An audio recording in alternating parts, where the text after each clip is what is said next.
in this chapter, we have to look at a lot of results on sequences and infinite series. So infinite sequences and infinite series. In a sense, all of these results are technical. In my opinion, the best reason for most people to look at sequences and series is to analyze power series. And we did all the power series stuff first, all the kind of intuitive, useful, here are the applications of really good applications of sequences and series, and now these are kind of the technical details. Still, there are a lot of things about sequences and series of constants instead of power series that are interesting in and of themselves. And a lot of these sections have kind of easy, intuitive parts, and then there are the more theoretical parts.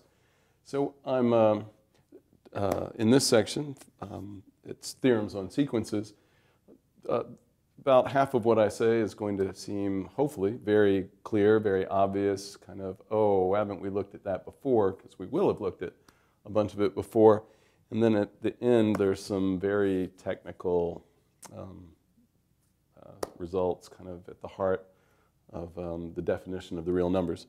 So we've had sequences back since differential calculus, I think, first when we defined the exponential function. But since this is a section on theorems on sequences, I'm going to define them again carefully. But just intuitively, a sequence is supposed to be just a list of numbers. It just never stops. It's something like 1, a half, a third, a fourth, a fifth. They're not added. It's just a list of numbers in order. And it just keeps going. So we would usually specify a sequence by saying, oh, the nth term, a sub n. So we call this sequence A. A sub n here is just 1 over n. So when n is 1, a sub 1 is 1, a sub 2. So this is a sub 1. This would be a sub 2, a sub 3, a sub 4, a sub 5. That's all a sequence is supposed to be. We could start them all at 1. So here you want n greater than or equal to 1. Except it's convenient from time to time to start them at other places. For instance, if you were looking at, oh, I see that in the book this was called the sequence B, and what I'm about to write is called the sequence A. Of course, the names don't really matter, but I might as well try to be vaguely consistent with the book. Suppose we look at a sequence A sub n that's 1 over n minus 1 times n minus 2. Well, if you're defining a sequence by this formula, so you put in different n's and you look at this number, you clearly don't want n to be 1, because then you'd be dividing by 0. That would be undefined. You don't want n to be 2. So maybe you start this sequence when n is 3. And so you just look at a sub 3, a sub 4, a sub 5, and so on, where a sub 3 then would be 1 over 2 times 1. A sub 4 would be 1 over 3 times 2. A sub 5 would be 1 over 4 times 3, and so on. My point is just that, yeah, a sequence is just a list, and we like writing. We give the sequence a name. We like lowercase letters for it, and some indexing variable. It doesn't matter what you call it. The sequence would be the same if I'd written b sub k equals 1 over k, where k is greater than or equal to 1. You don't always want to start at 1, although we could change what n means or how we write the sequence. We could re-index it so that our new index starts at 1. But it's convenient to be able to start other places. So the actual definition of a sequence, the definition,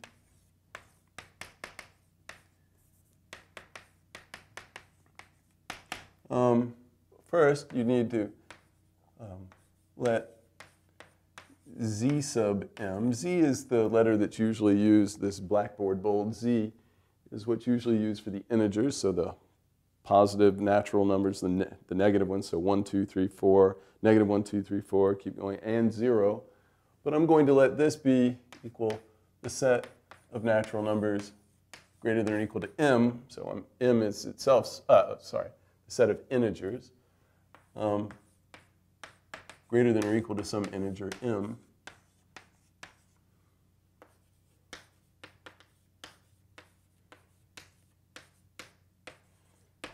and then a sequence, which I would usually just write as something like b sub n, where n is greater than or equal to m, is a function. It's just is a function. B that takes you from z sub m into the real numbers if you want a sequence of real numbers. If you want a sequence of complex numbers, you'd have complex numbers there. You want a sequence of giraffes, you'd have giraffes over there. The sequence Bn is a function b from there. That's what we usually write. So it's just a function.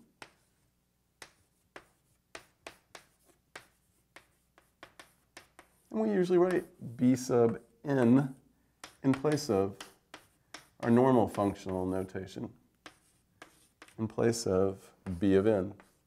Right? So that's all that a sequence is. And what we're interested in is what happens as n goes to infinity. Do sequences approach, well, one of the things we're interested in is do sequences approach anything as n gets arbitrarily large? Now, if n is getting arbitrarily large, then it essentially doesn't matter where you start. You know, if you start at when n is great, you know, if you say n is greater than or equal to 1, or you say n is greater than or equal to 37 trillion, if you're going to look at what happens as n goes to infinity, it doesn't really matter where you start. The only technical issue is that, well, of course you want your sequence to be defined.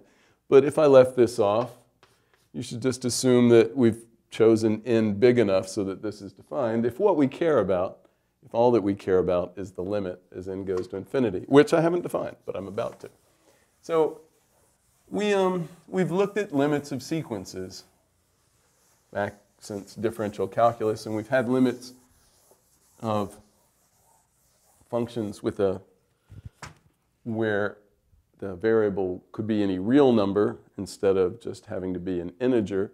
And so this definition of limit shouldn't look like anything new to you. We say that a sequence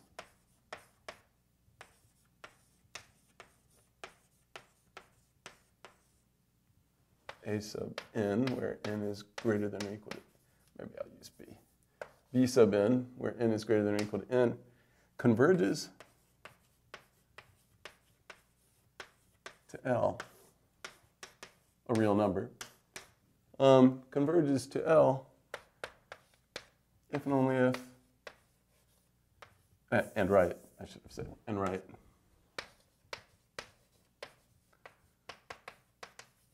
The limit as n goes to infinity of b sub n equals L, if and only if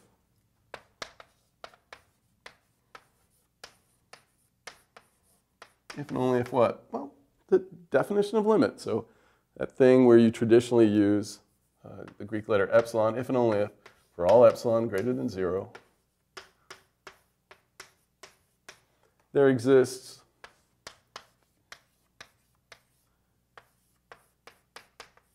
but now a natural number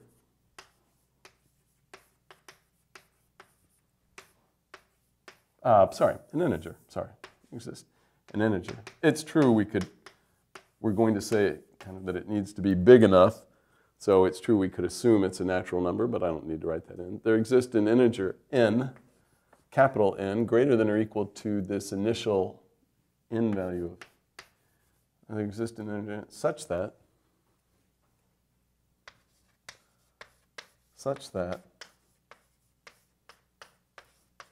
for all n, little n greater than or equal to capital N, the absolute value of b sub n minus L is less than epsilon. All right, this is kind of our standard limit thing. It's as something goes to infinity, so you may not remember it so well. But what you want it to say is that if someone tells you how close that they want the sequence to come to L, you can tell them how big you have to pick the index to make it happen. And that's what this says. Someone tells you how close they want the sequence to be to L. That means they're specifying an epsilon greater than 0. And then you can tell them that as long as, you can tell them there's this capital N, so that as long as little n is greater than or equal to that capital N, the difference between the value of the sequence and L is less than the specified epsilon, which means Bn is within epsilon of L. Great. That's what it means to converge to L. If there is such an L, we say the sequence converges. Otherwise, we say the sequence diverges, where you should be used to the terminology converges and diverges by now.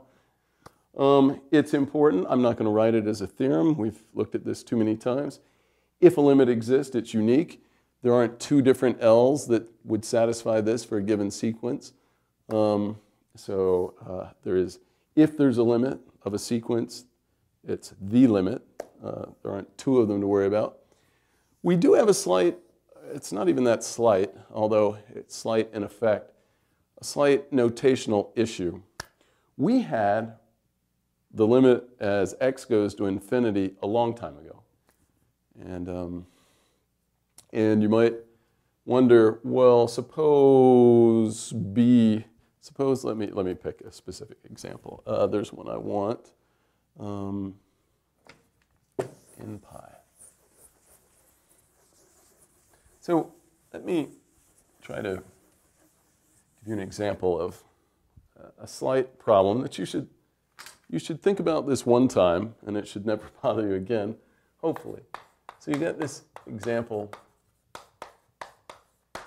Let's look at b sub n equals the sine of n pi. I think that's what I want. Yeah, the sine of n pi. Okay, what's the problem here? The question is, what is the limit as n approaches infinity of b sub n? Does this sequence converge to some limit L or not? And the answer is the sequence does, but, and let me tell you the other problem after I say why the sequence does. In pi, well, sine of, oh, I didn't say where n started. We care about the limit as n goes to infinity, so it doesn't really matter, but we'll start in it. We'll say n is greater than or equal to 0. The sine of n pi, well, if n is an integer, whether it's greater than or equal to 0 or not, the sine of n pi is 0 on the nose. This sequence is always 0. And certainly the limit as n goes to infinity of 0 is 0. It's not much of a surprise. The problem is that if we think of n as being a real variable, and write the limit as x goes to infinity of the sine of x pi, well, this does not exist. So this function diverges as x goes to infinity. This does not exist. Why not? Because it's because, and you may not be used to this yet, but I don't know whether I want to say you should be, but maybe you shouldn't be. I don't know. You need to get used to it pretty fast. There are certain letters we use to kind of denote integer values. They tend to be things like J, K, L, M, N. And there are other variables that we use to denote variables that can take on continuous values. So they can be any real number. They don't just hit integer values. And you're just supposed to kind of know from the context, or I've said, consider this sequence. You're supposed to know, n has to be an integer, and then this limit means, oh, yeah, as n varies through integers. But this takes some getting used to, because you're probably more used to kind of these real continuous variables that could take on any value, even if it's not an integer, like this. I mean, technically, what's the difference between this and having an n there and an n there? Well, either you have to know that n is supposed to denote an integer value and you're taking the limit of a sequence, or somebody has to explicitly tell you. But hopefully, after this, you'll know. This does not exist because if x can just be any real number at all, this just oscillates back and forth between plus and minus 1 as x gets big. It never approaches anything. But at integer values, the sequence is always, this function is always 0. So if you're looking at the sequence, it's always 0 and its limit exists in 0. All right. Hopefully that'll never bother you again. This kind of thing can happen where the sequence converges, and kind of if you use the same function with a continuous variable, it diverges. You might wonder, can the other way happen? Can this converge and this diverge? And there's a theorem, no. And it's kind of obvious why not. So I'm going to just write theorem, and I'm going to use what we've now decided is our convention. X is going to be a variable that's allowed to vary through real numbers. And n is going to denote a variable that can only take on integer values if the limit as x approaches infinity of f of x is L, then the limit as n approaches infinity of f of n equals L. All this says is if you allow x to be any real number that's getting arbitrarily big, but not just integers, but arbitrary big real numbers, and as x gets arbitrarily big, f of x gets arbitrarily close to L, then it's true that if you only look at the integer values as you get big, then they still have to get closer to L. Well, yeah, because all of them are getting closer to L, so certainly the ones where you hit integer values are getting closer to L. This isn't much of a theorem. It doesn't take any more of a proof than what I just said. But it is important to know that if you write one of your usual functions of a kind of a variable x, where x could take on real number values, and that function approaches a limit as x approaches infinity, then the sequence you get just by sticking in integer values also approaches the same limit. That's actually, this gets used implicitly quite a bit. I like this word, definition. That's a good word. I guess it's too late to fix it. There, quick. There, fixed. Now I'll erase it. Did I write deficient? No. So how does this get used? Well, we actually kind of use it often, just without comment. Suppose you want to calculate the limit as n goes to infinity of n over e to the n. And here I mean we're looking at the sequence b sub n equals n e to the n, and I'll just pick a starting n value for n greater than or equal to 1. How do you calculate this limit? I've effectively given you no theorems that are specific to calculating limits of sequences. But we know theorems about limits where you're allowed to have a real variable there. So what if you have a real variable there? Well, so to distinguish, we usually call this a discrete variable, one that can only take on integer values. Call this a continuous variable. If x is a continuous variable, how do you do this? Oh, L'Hopital's rule. The numerator approaches infinity, the denominator approaches infinity, and so the limit as x approaches infinity is the derivative of the numerator divided by the derivative of the denominator. It's this limit. And now as x goes to infinity, this is 0. So that theorem says that if the limit, when you use a continuous variable, exists and equals something, then the limit, when you use a discrete variable, gives you the same thing. So this limit is 0 by L'Hopital's rule. Now, technically, you kind of should write this with like a different variable or some words saying if n is allowed to be any real number that's arbitrarily big. But in fact, we're so used to this theorem, and in a way it's so obvious that what most people would write here, and it's kind of bad in a way, but assuming you know what you're doing, they do L'Hopital's rule with the discrete variable. So they just take 1 over 1 to the n and then say this is 0. Now, if this were really a function that only existed at integer values, you can't take a derivative of it. You have to have an interval that gets, you have to have an interval around the place where you want to take a derivative that you can get arbitrarily, so that your variable can get arbitrarily close to certain values. And you just can't do that here. But really, you write this knowing that, yeah, I mean that, yeah, if I extend this function to a function with a continuous variable, then I can use L'Hopital's rule, and the limit I get there would be the same as what you get here. But I'll say it again, it's a warning that if you look at the function with x's in it and that limit fails to exist, then that doesn't tell you what happens for the sequence. Because just like we looked at a minute ago, it's possible that the sequence hits very particular values that do converge, like in our sine of n pi example, and that when you put in the continuous variable, things oscillate, well, effectively oscillate so much that no limit is approached. Okay, what other theorems do you have about sequences? Well, really, kind of all the, I shouldn't say it, but a lot of the theorems that we have about limits involving a continuous variable have corresponding results for these discrete variables, so that the limits of sequences have a lot of the properties we're used to, including all the arithmetic properties.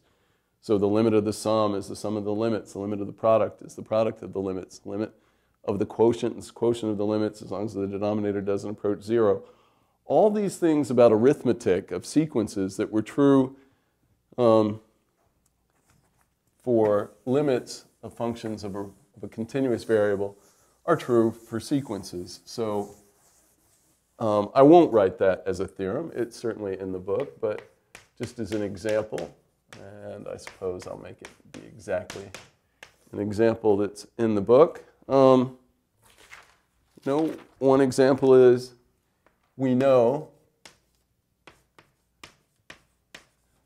the limit as n approaches infinity, 1 over n is 0.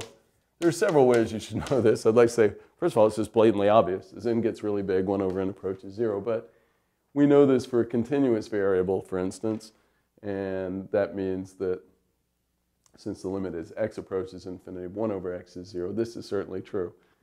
But then, so what's the limit as n approaches infinity of the sequence 5 minus 7 over n squared times 3 plus 4 over n cubed? Well, it's not like this is a big deal. I mean, even if I didn't tell you it was a theorem,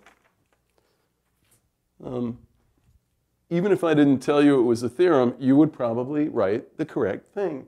It's just that, okay, yeah, what would you do if these were all x's, for that matter? It's okay. We know that since this limit is 0, if you take the limit as n approaches infinity of 1 over n squared, you get 0 squared. Well, that's 0. And 7 times that. So 7 over n squared would be 7 times 0. So this part converges to 0. And yeah, you've got all these differences and products and sums. It just doesn't matter. You do what you think you do. You do the arithmetic with the limit, even though it's over a discrete variable. This part goes to 0, this part goes to 0. You end up with 5 times 3, you get 15. Yippee. The point is not that this isn't important. It's that it's, considering all the work we've done with limits in the past, hopefully it seems kind of obvious and it seems like I'm not saying much. All right. What else is true for limits of sequences? Well, it shouldn't be a surprise. There's a pinching theorem. So a pinching theorem, like there was for real limits, a pinching theorem.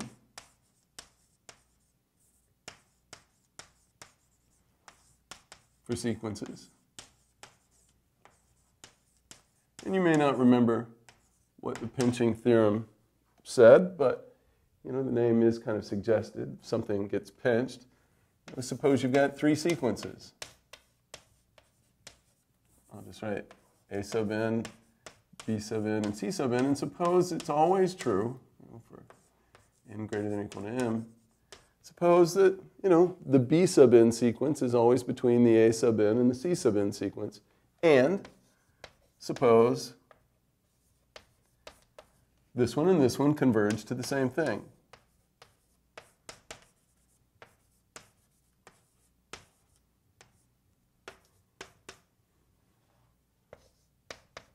So they both converged to L.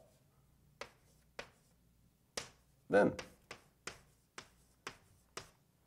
the limit as n goes to infinity of b sub n is also L. It gets pinched. It's, if this is always in between this one, and this one goes to L, and this one goes to L, this has no place else to go. Its limit has to be L. You use this, essentially how you use the pinching theorem for functions of a continuous variable. It's not a big deal. Typical examples, we love examples with like -1 to the n and sine and cosine. So the limit as n goes to infinity of something like n cubed over sine of n squared or something. Yeah, sure. Sine of n squared. Well, sine of n, quantity squared. Sine is always between -1 and 1. So if you square it, this is always between 0 and 1. So if we want to calculate this limit, use this as always, that numerator is always greater than or equal to 0. And it's always less than or equal to 1. So now I'll assume that n is greater than or equal to 1. We don't want to pass through 0 or we wouldn't be able to divide. So you assume that as n goes to infinity, 0 sits there happily being 0. 1 over n cubed as n goes to infinity. Well, that goes to 0 as n approaches infinity. You get 1 over something bigger and bigger. So as you approach infinity, this approaches 0. So this gets pinched, or some people would say squeezed. And what that tells you is the limit as n approaches infinity of this part is 0. So I'll just write an arrow. That part also approaches 0. Okay, great. What else should you know about sequences? Well, I'm going to say one more basic thing, and then we're going to get theoretical. It's how can you produce interesting sequences? Well, let me give you the example, or an example, and then give you the result. Hopefully this will seem pretty obvious, although sometimes things that seem obvious are false. You have to be a little careful. The limit as n approaches infinity of cosine of 1 over n. Well, as n goes to infinity, 1 over n approaches 0. So you would suspect this is approaching the cosine of 0, which is 1. True. It's true. And what are we using? It's really a theorem.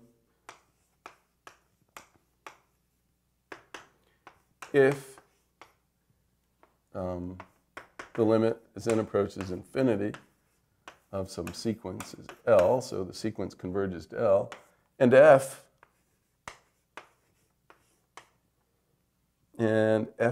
is a function which is continuous at L,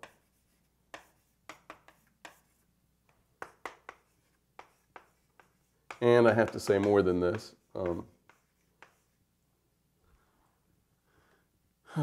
And whose domain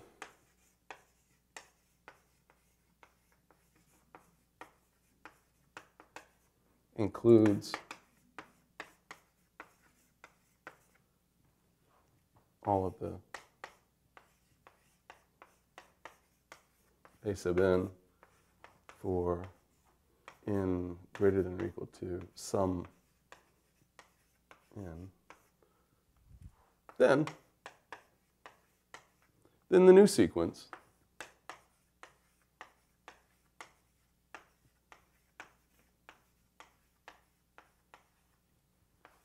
f of a n converges to f of L.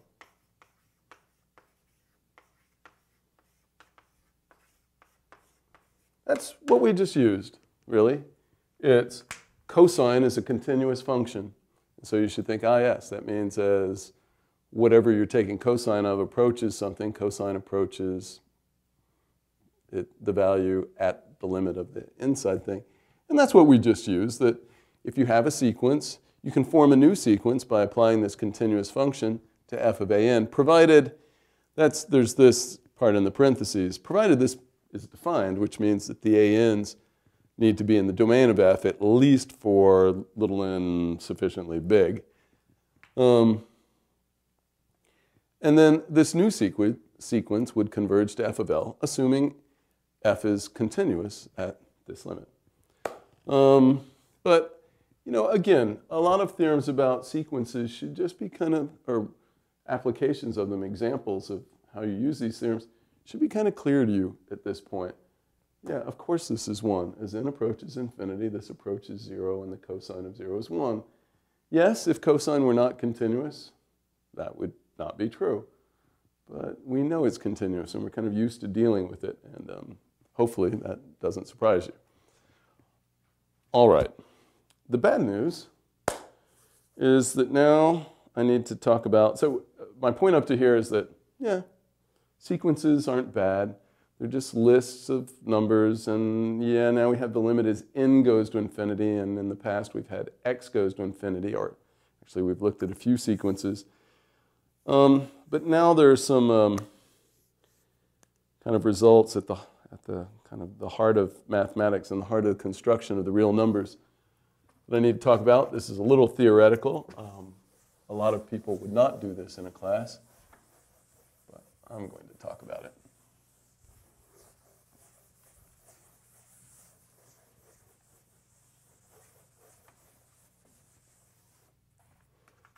So suppose E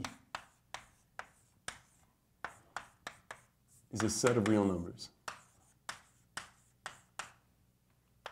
So not all of them, not the set of real numbers, a set of real numbers.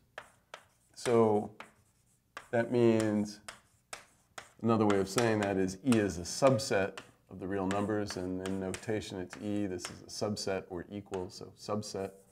E is a subset of the real numbers.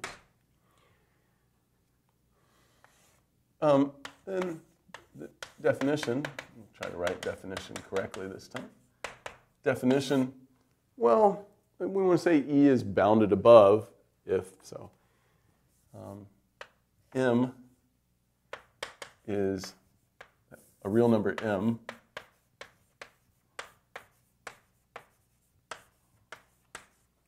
is an upper bound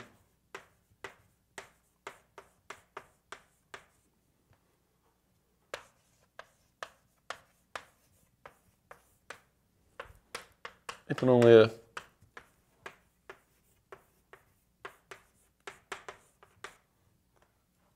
for all x in E, x is less than or equal to n. Great.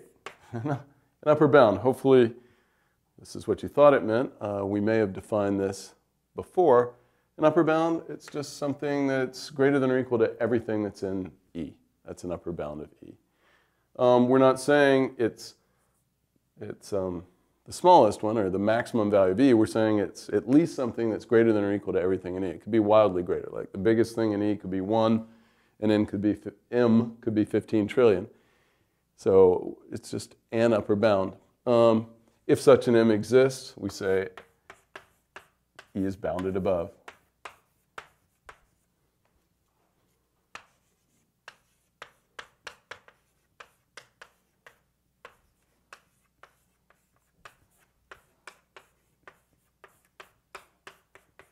So this is an upper bound that E is bounded above.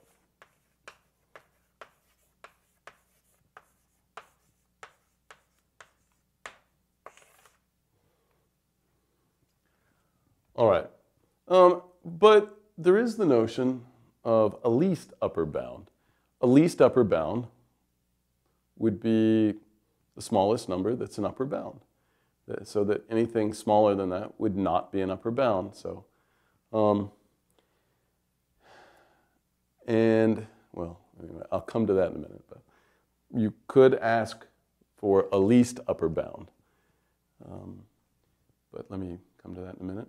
Not surprisingly, you can define a lower bound. A real number m is a lower bound. Is the lower bound of E, if and only if for all x and E, you ought to be able to guess this, m is less than or equal to x. So it's smaller or less than or equal to. If such an m exists, we say that E is bounded below. And the set E is bounded means it's bounded above and below. So there's something, you might go, well, isn't everything bounded above and below? No. If the set has arbitrarily big things in it or arbitrarily small things in it, then it's not bounded above or below. For instance, if m is the set of all real numbers, it's not bounded above. There's no real number that's greater than or equal to all real numbers. E is bounded.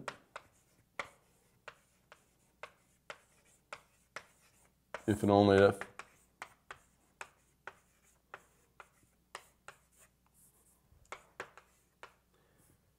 and only if E is bounded above and below.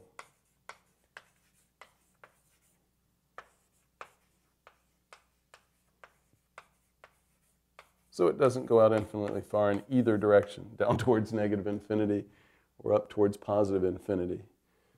All right, that's what upper bounds and lower bounds are. I want to define one more thing before I state kind of a big theorem about the real numbers. So I need to define, it's not clear that those have anything to, it shouldn't be clear to you that those have anything to do with sequences. And I'm going to explain some results for sequences in a minute. But I want another definition. Definition, a sequence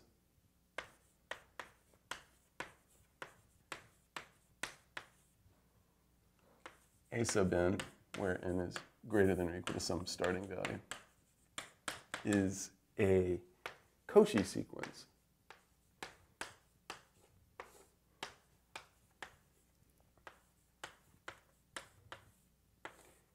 If and only if,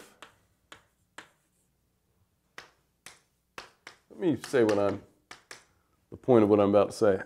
I'm about to say something involving epsilons and there exist in and all that, that'll look a lot like the definition of limit, or have some aspects of the definition of limit in it, except there's no limit in it. We're just going to kind of refer internally to the sequence of A's and talk about the distance between things in the sequence getting closer, getting smaller and smaller, so that the terms in the sequence are getting closer and closer together. The whole point of a Cauchy sequence is that you define a condition that looks like it's convergence, that looks like it's talking about whether the sequence converges to some limit or not, without ever referring to the limit. Right? In the normal definition of a sequence converging to L, you of course use L. You say that the distance between the sequence and L gets arbitrarily small. Now we want to say the theorem is going to be, in fact, that if internally the elements of the sequence get arbitrarily close together, then in fact the sequence has to converge to some limit, even though that limit L is not appearing in the definitions. So that's what a Cauchy sequence is going to be. A sequence is a Cauchy sequence if and only if, for all epsilon greater than 0, there exists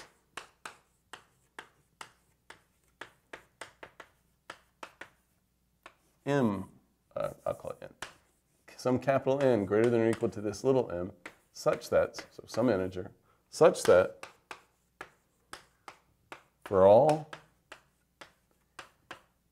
little n and little m, I can't use that, for all n and k greater than or equal to capital N, the absolute value of an minus ak is less than epsilon. Right? This doesn't refer to a limit at all. You know, there's no L in this. This is, we just want that you tell me how close you want elements of the sequence to be, and I can give you a capital N, so a starting index, so that no matter what M and N and K you pick, greater than or equal to that capital N, the absolute value of this difference is that small. So you could fix one of them and let the other one get arbitrarily large, and this still has to stay small. This is a Cauchy sequence, and it is not hard to show. I'm not going to do it, but it's not particularly hard to show. Well, maybe I'll give you the heart of the argument. If you take an minus ak, you can use mathematicians' stupid trick. Number one, add 0 in a clever way. I will subtract an L and add an L.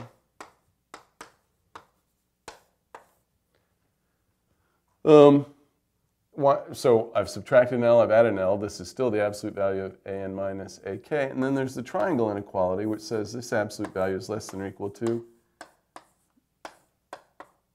this one. And why am I writing this? Because if a sequence converges to L, then you can make this arbitrarily small by picking n big, and this arbitrarily small by picking k big.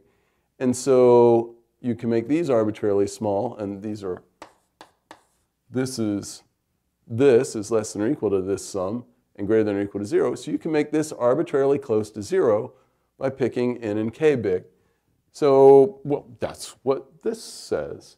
So that if a sequence converges to L, then the sequence had to be a Cauchy sequence. There's no way for the terms, there's no way for the terms to all converge, the terms of the sequence to all converge to L without the terms of the sequence getting arbitrarily close to each other when you're far out in the sequence. The surprising thing, or it's not surprising, one of the defining properties of the real numbers is that the converse is true. Cauchy sequences always converge. So I've defined a lower bound, I've defined an upper bound. Certainly you could talk about a smallest or a least upper bound and a greatest lower bound. It's not clear that they exist, but it is part, to define the real numbers, there are several ways to do it, and I'm kind of lumping 3 of them together. So this is the least, this is a theorem. It's the least upper bound property of the reals, least upper bound property.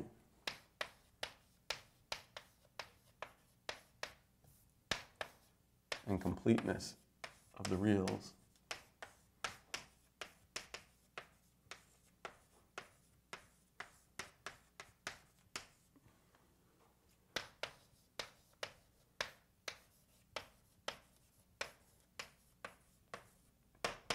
And it goes like this. Every non-empty set E, which is bounded above, set of real numbers. So when I talk about the set E, it's a set of real numbers. Every non-empty set E, which is bounded above, has a least upper bound.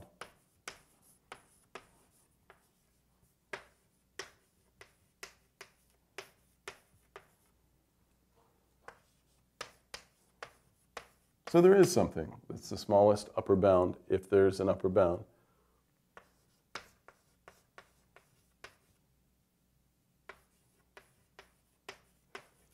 Or kind of by negating this statement and looking at the negatives of everything, it's easy to see that what I'm about to write is equivalent to that.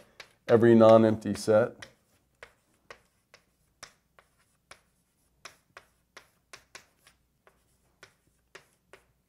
of real numbers, which is bounded below.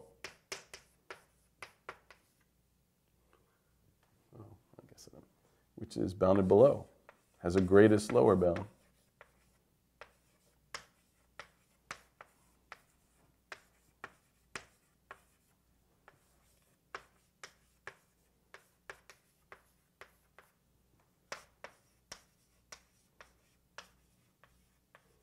So either one of these would typically be called the least upper bound property of the real numbers. We kind of look at this one the most, but this one, these two are clearly equivalent. We just kind of picked that we prefer to talk about the least upper bound and the greatest lower bound when we're stating this property generally. And 3, the completeness of the real numbers. A sequence of real numbers converges.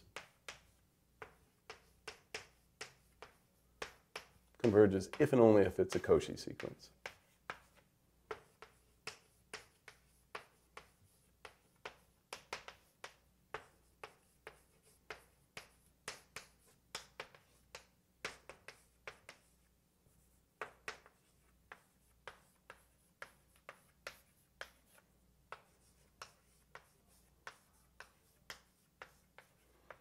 So what I just said with the triangle inequality is that if a sequence converges, it has to be a Cauchy sequence.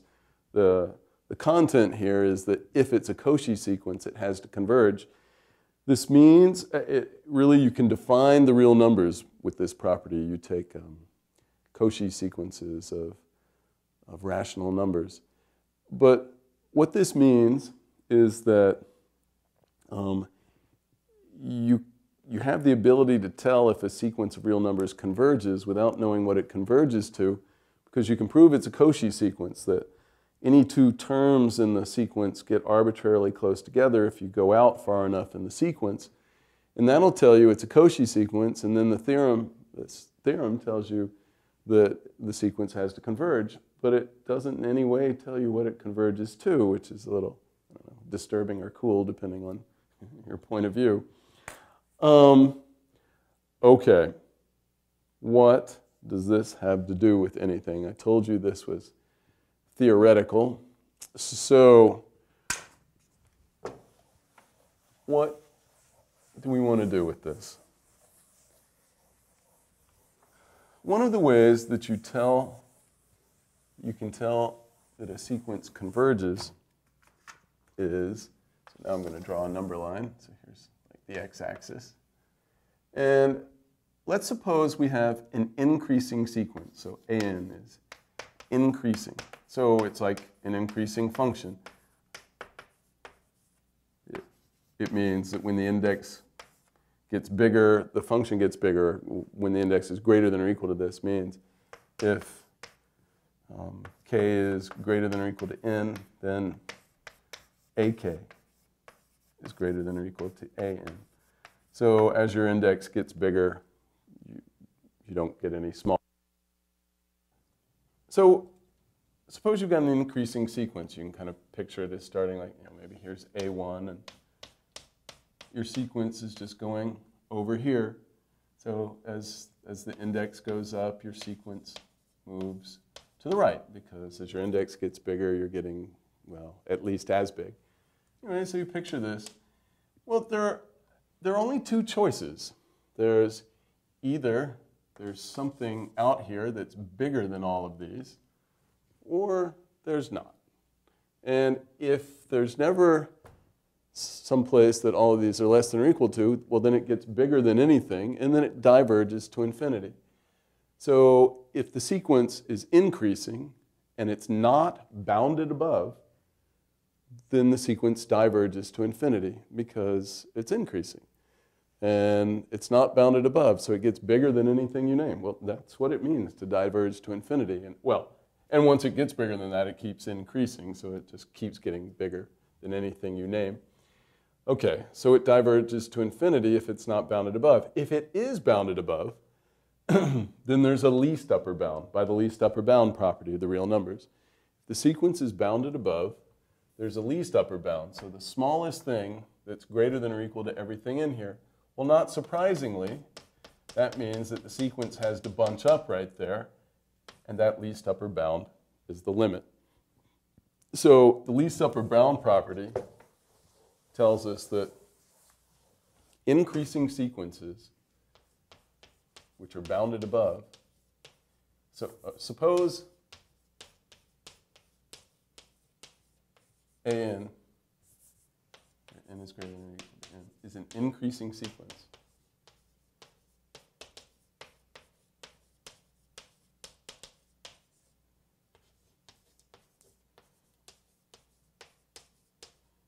Then an converges if and only if it's bounded. The set, then an converges if and only if. We say the sequence is bounded above, but I was talking about sets of real numbers before, so I mean the set containing all the elements of the sequence. Then an converges if and only if it's bounded above.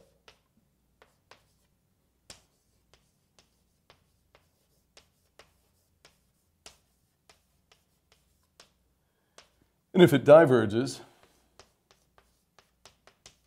to positive infinity.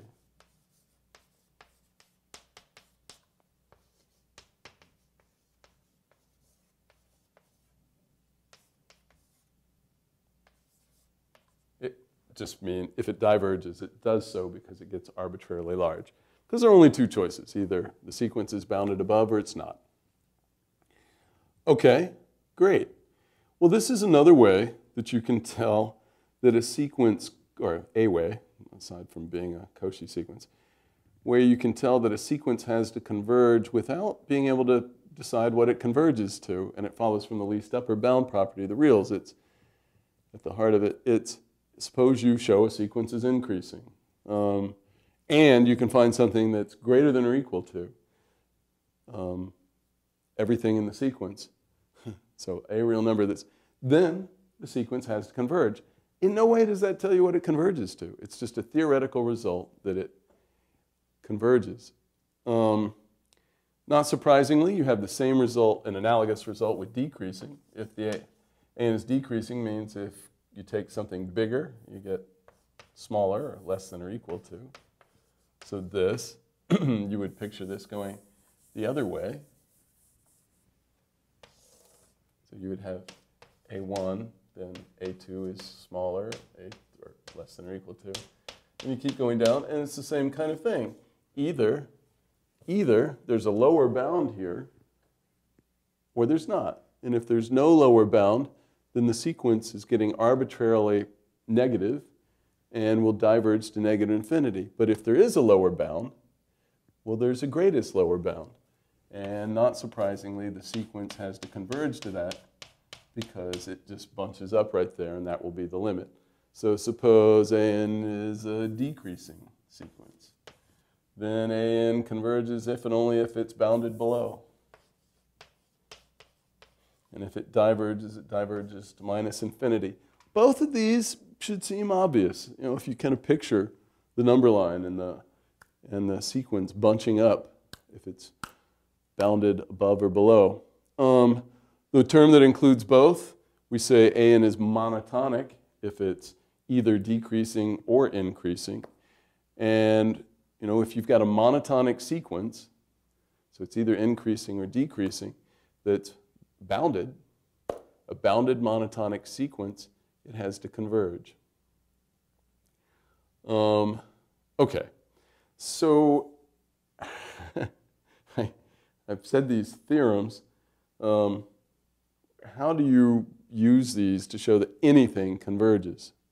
All right, this is, I'm going to give an example. It's going to kind of look ahead to what we want to do with sums and partial sums, but I want to use, I want to use the following sequences.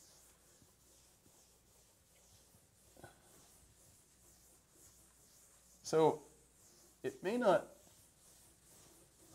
be clear, but this gives us a way of comparing what two sequences do. So let me look at, if I want to match the notation in the book, I want A sub n. So this is an example. It's also going to lead us to another theorem that's closely related to what we just said. I may not state it as a theorem because sometimes that just obscures what's really going on. But suppose you look at this weird sequence and this sequence.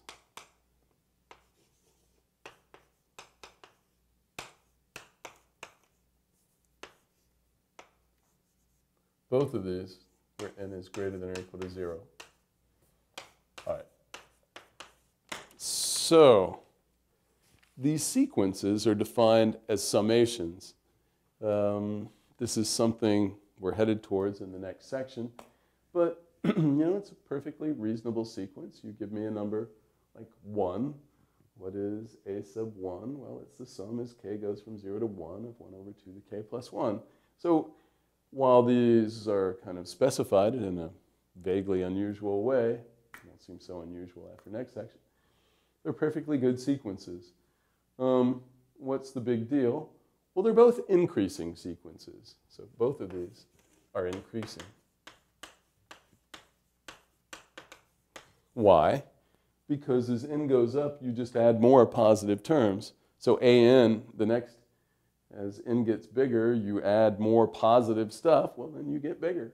Same thing here. You're adding more positive terms as n gets bigger. So both of these are increasing sequences. In fact, we've looked at this. This is the partial sums of a geometric sequence, of a geometric series, sorry. When k is 0, we start at 1. The partial sums here go 1, 1/2, 1 over 2 squared, plus 1 over 2 cubed, plus 1 over 2 to the 4th, and so on. And we've actually looked at this sequence and this infinite sum, so this limit of partial sums that you write with the dot, dot, dot. We did this in an earlier section, that the limit of this as n approaches infinity, so of these partial sums, is 2. All of this stuff adds up to 1. So, in fact, we talked about this when we were talking about bread in a restaurant and dividing it into 2 pieces over and over again. Anyway, this limit, or no, I think we did it in another context. Anyway, we know that this converges, and what it converges to is 2. How on earth does that tell us anything about this one? Well, the answer is that because these denominators are bigger than these denominators, this fraction is smaller than this fraction. So the terms, the things you're adding up here are less than, or strictly less than the things here. I'm going to write less than or equal to because that's all that's relevant. But in fact, we know it's strictly less than. We have this inequality holding for all n, that an is less than or equal to bn. In fact, we only care that it's true for all n sufficiently big.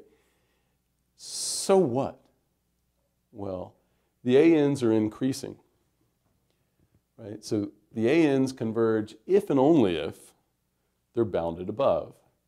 And I didn't say it a minute ago, but if they're bounded above, then they converge. And what they converge to is less than or equal to any upper bound that you pick. Okay. Well, but the an's are less than the bn's. Certainly if the bn's are bounded above, then the an's are bounded above. But the bn's are converging to 2.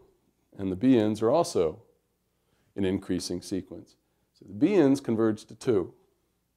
And the bn's are an increasing sequence. That means the bn's are bounded above, and the least upper bound of the bn's is 2.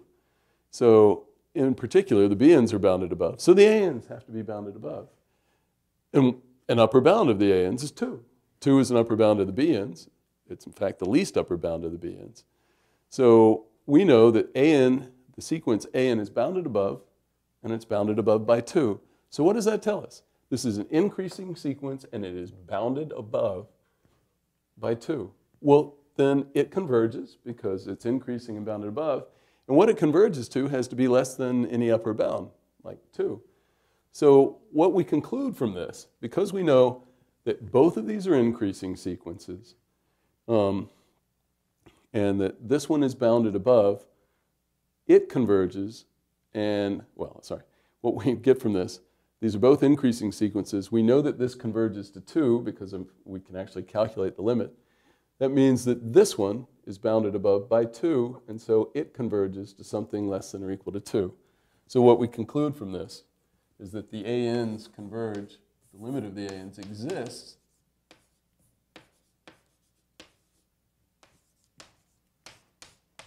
and that this L is less than or equal to 2. But we don't know what it is. Aside from that, we can't conclude anything else about it just from this argument. But this does tell us it converges and that what it converges to is less than or equal to 2. This is kind of a fundamental example of down the road when we're looking at infinite series, so infinite summations, these limits of partial sums, how we're going to be able to tell that that limit exists without being able to say what it is. We're just going to know it converges to something without being able to say what the something is. I want to say one more thing, and that'll be the end. It's suppose, forget this example, but suppose we have two increasing sequences, AN and BN, and we know the ANs are less than or equal to the BNs. What we just showed is if this sequence converges, if the bigger one converges, then so does the smaller one. If the bigger one diverged, that would tell you nothing. If this one went to infinity, all you would kind of know is that the ANs in the limit are less than or equal to infinity. Well, that doesn't tell you what they do. I mean, either they could go to infinity or they could go to 37. 37 is less than or equal to infinity. So the bigger one going to infinity doesn't tell you anything. But the smaller one going to infinity would tell you the bigger one has to, because if this one gets unboundedly large, then this one has to get unboundedly large. So in that direction, you can conclude something. So if you've got two sequences like this, and they're both increasing, and the upper one converges, the bigger one converges, then the smaller one has to converge. And if the smaller one diverges, then the bigger one has to diverge. And they both diverge to positive infinity. You shouldn't have to memorize that, really. It should just seem reasonable that if this converges to L, and this is less than or equal to that, and this is getting bigger and bigger because it's an increasing sequence, then this converges to something because it's bounded above, and what it converges to has to be less than or equal to L. And if this gets unboundedly large, then of course this thing that's bigger than that has to get unboundedly large. All right, this is a good lead-in to what we're going to look at, some of the things we're going to look at in the next section, where we look at limits of sums like this. And what we want to know is whether they converge or not. And this is kind of fundamental, this bit about increasing sequences or decreasing sequences. So monotonic sequences is going to be very important to us in the next section.